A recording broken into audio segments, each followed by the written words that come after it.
evidences for. You all see this stuff that go on social media.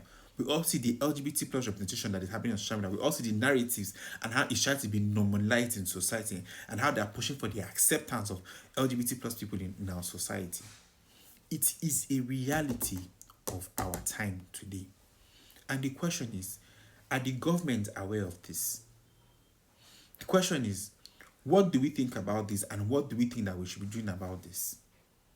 Because at the end of the day, things that we've stood against is going to rub off on our faces. We've never been empathetic or compassionate about this community of people.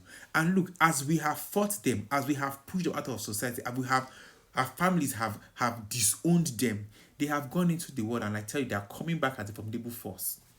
And what they will do, if we do not begin to act from a point of knowledge, I tell you for a fact, we will look back in our lives and we'll ask ourselves, how did we get here? Because the fight has just started.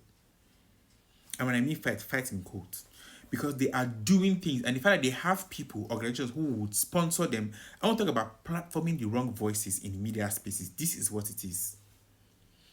People that should not be platformed, voices that should not be platformed, narratives that should not be platformed, things that should not be said, they are getting not just the opportunities to be platformed, but they are also getting the financial backing to do so.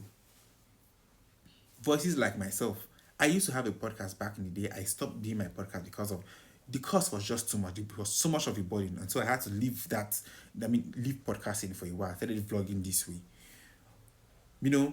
But then now we have people who are platforming the things that I'm even here to stand against. So how do we win this war?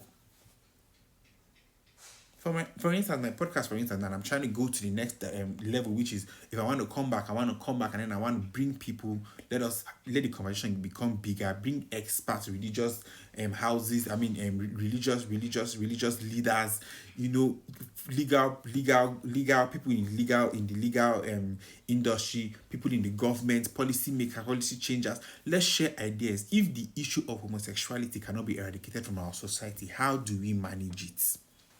How do we manage this? That is the most important question we should be asking ourselves, because right now, what is going on in our society, we're going to ask ourselves in the future.